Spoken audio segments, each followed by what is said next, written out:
That girl got booty. Look at that dog. Ass so fat you can see it from the front. Yeah, she out of space, but I gotta admit, shorty turn around her face look like shit. I call it bitch hippo. Yeah. Baby, you a song on the beat. Shorty turn around her face look like shit. I call it bitch hippo.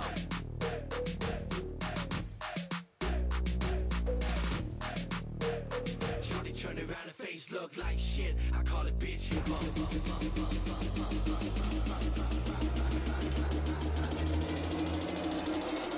Face look like a hippo, but that girl got booty. Počkat, cože vy už jste tady?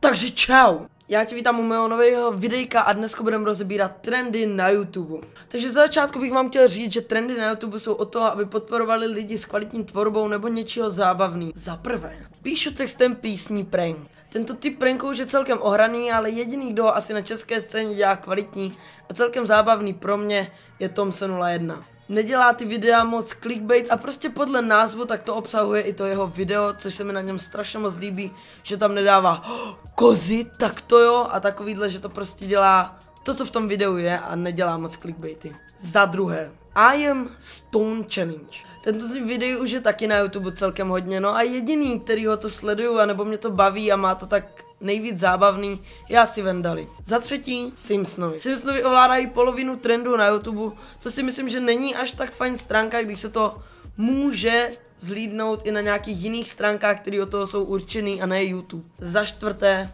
Vyšehrad. Vyšehrad se mi líbí, baví mě to, ale proč ho sledovat na YouTube, když má svoji stránku, kde se má sledovat? Nemá to vůbec žádný smysl to sledovat na tom YouTube, naštěstí, že to mažou, takže za to jim děkuju, že to neobsahuje tolik míst v těch trendech. No a za páté a za poslední jsou naše top 5 videa. Je toho taky celkem plný YouTube a i trendy, ale jediný, koho já doporučuji a sleduji, tak je Pixelores a Ninfir. Takže já doufám, že se vám tohle video líbilo, nezapomeňte dát like, popřípadě odběr, pokud se vám tohle video líbilo. A pokud budete chtít další videí tohoto formátu, tak určitě napište do komentu. No a kanály kluků, který jsem tady zmínil, máte v popisku. Takže zatím čus.